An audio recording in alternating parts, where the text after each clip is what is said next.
안녕하세요. 피탐성 빛의 교회와 함께하는 성경 공부에 오신 빛의 성도님들, 한 주의 절반 수요일에 왔습니다. 이번 한 주도 말씀의 힘으로 또 말씀의 인도하심으로 잘 살아가고 계시리라 믿습니다.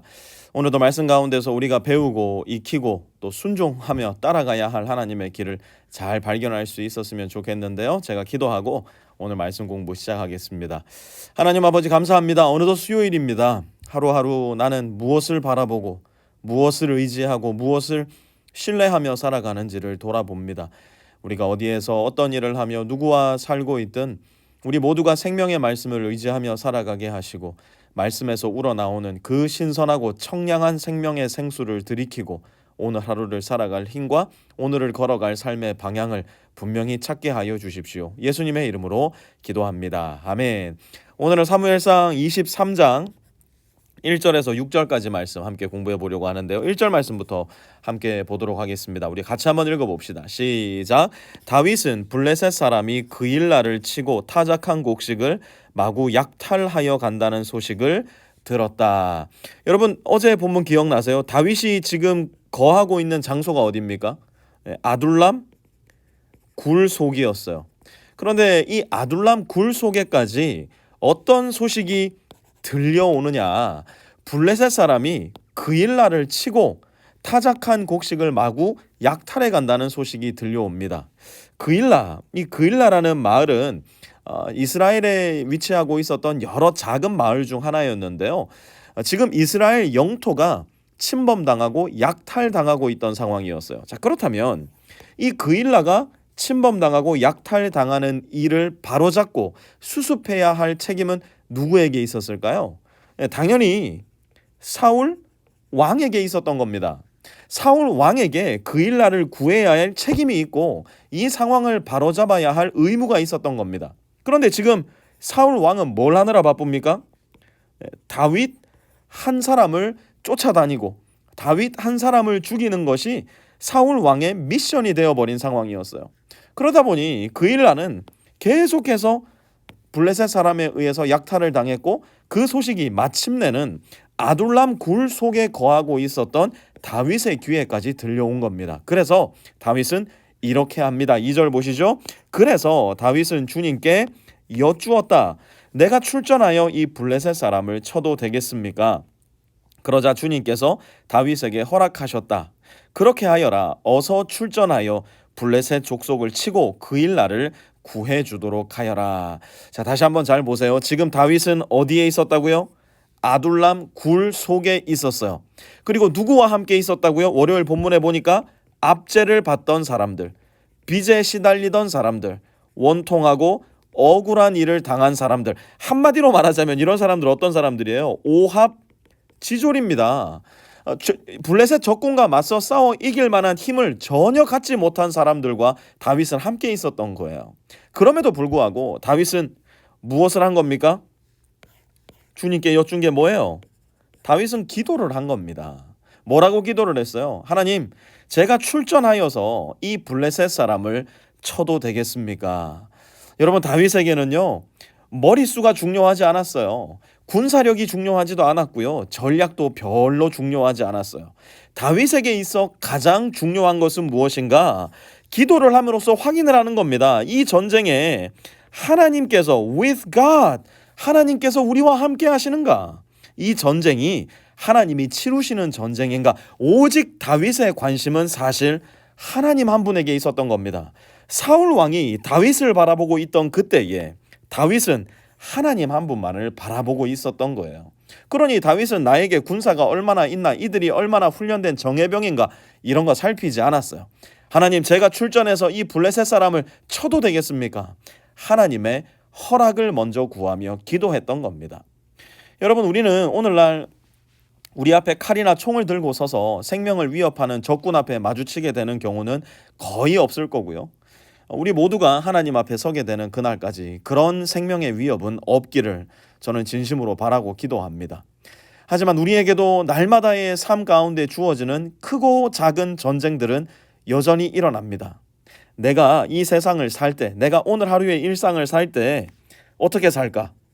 하나님의 자녀답게 살아갈 것인가? 아니면 멸망과 진노의 자녀와 같이 이 세상을 살 것인가? 우리는 이미 구원받은 존재임에도 불구하고 이 세상 가운데 여전히 위세를 떨치는 공중권세 잡은 자의 유혹에 빠져서, 꼬임에 빠져서, 혹은 내 스스로의 욕망과 탐욕에 사로잡혀서 전혀 하나님의 자녀답지 않은 삶의 방향과 길을 선택하고 걸어갈 때가 너무나도 많더라는 겁니다. 그러니 우리에게 있어 그 무엇보다 중요한 것이 무엇이냐? 바로 기도하는 삶이에요. 사도 바울은 데살로니가 전서에서 쉬지 말고 기도하라 그리스도인들에게 명령했어요. 한번 생각해 보세요. 쉬지 말고 기도하라. 이것은 교회에 24시간 머물러서 혹은 골방에 들어가서 쉬지 말고 계속해서 기도하라는 말씀일까요? 아닙니다. 우리가 숨쉬며 살아가는 일상의 모든 순간순간 의식적으로 하나님을 생각하고 의도적으로 하나님의 말씀을 기억하고 계획적으로 하나님께 기도하라는 겁니다. 어떤 목사님이 그런 말씀을 했어요. 자기는 하여튼 20분 이상 살면서 기도해 본 적이 없대요. 그런데 동시에 자기는 살면서 20분 이상 기도를 안 해본 적도 없대요. 이게 무슨 말인가요? 삶의 매 순간 매 순간을 하나님께 기도하는 삶을 산다는 겁니다. 아침에 우리가 눈을 떴을 때 주님, 나의 하루를 주님께 의탁합니다. 나에게 새로운 힘과 용기를 주셔서 오늘 하루도 주님과 함께 살아가게 하소서. 우리는 당연히 기도해야 되고요. 아침에 출근길 차가 막히고 뒤에서는 빵빵거리고 옆에서는 막 끼어들고 그럴 때 에이씨 하지 마시고 오슛 하지 마시고 주님, 나에게 인내의 마음을 허락해 주십시오. 욱하는 마음이 아닌 기다리는 마음, 너그러운 마음, 너에게 조금 더 열려있는 마음을 허락해 주십시오. 또다시 기도하는 겁니다. 직장에 출근해서 잠시 쉬는 시간에 직장 동료들이 누구를 험담하고 누구는 어쨌다더라 누구는 저쨌다더라 할 때 조용히 그 자리에서 물러나와 주님, 저의 입술로 주님의 형상대로 지음받은 그 누구도 파괴하지 않게 하옵소서. 또 어떻게 하는 겁니까? 도움을 구하는 기도를 하는 겁니다. 더 나아가 삶의 중요한 문제나 선택 앞에 직면했을 때 비즈니스, 학업, 우리 가정, 아이들, 교육, 내가 살아갈 집, 내가 사야 될 차, 그것이 무엇이든지 간에 언제나 우리는 선택 앞에 직면하게 될 텐데 그때마다 더 간절히, 더 자주 하나님 앞에 주님, 제가 그 길로 가도 되겠습니까? 주님, 제가 이 선택을 내려도 되겠습니까? 묻고 잠잠히 주님의 음성을 기다리는 삶의 방식이 저와 여러분 모두에게는 너무나 절실히 요구된다는 겁니다. 그런데 그렇게 기도하며 살다 보면 이런 일도 일어날 겁니다. 3절 한번 볼까요? 같이 한번 읽어봅니다. 시작. 그러나 다윗의 부하들이 반대하고 나섰다. 우리는 여기 유다에서도 이미 가슴을 졸이며 살고 있는데 우리가 그일라로 출전하여 블레셋 병력과 마주친다면 얼마나 더 위험하겠습니까? 여러분, 이 얼마나 현실적이고 지혜로운 조언입니까? 우리도 지금 위험하고 힘들어 죽겠는데 국경 지역에 수비를 하러 갔다가 우리가 오히려 블레셋 사람들에게 역공을 당하면 어떡합니까? 지극히 상식적인 말이고요.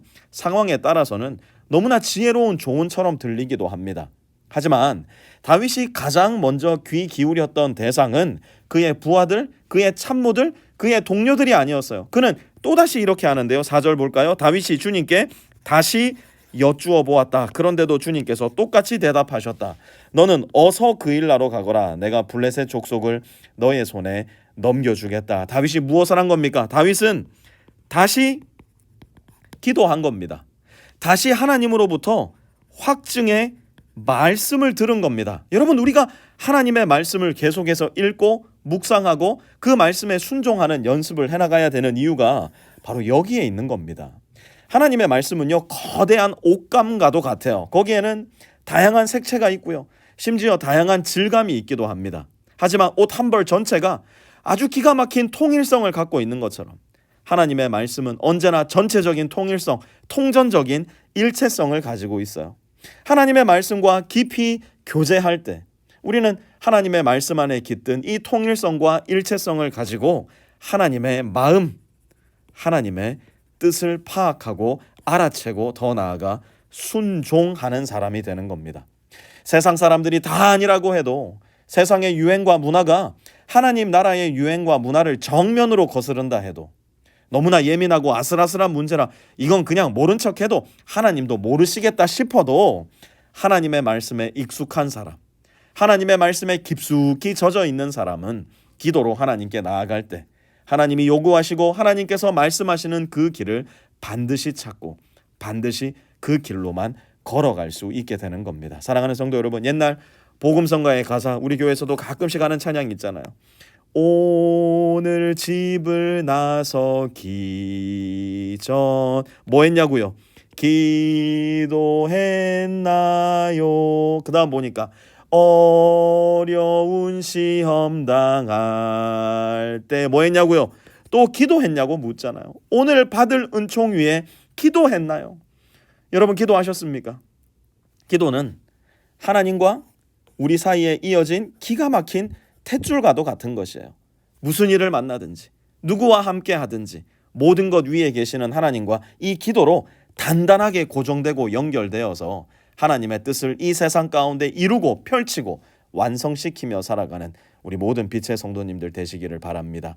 하나님 어떤 어려운 일을 당할 때에도 어떤 기쁘고 즐거운 일을 만날 때에도 늘 기도하는 우리가 되어서 하나님과 친밀하게 단단하게 깊숙이 연결되어 어디를 가도 무엇을 해도 주님과 동행하는 주님의 사람들, 우리 모든 빛의 성도들 다 되게 하여 주십시오. 예수님의 이름으로 기도합니다. 아멘.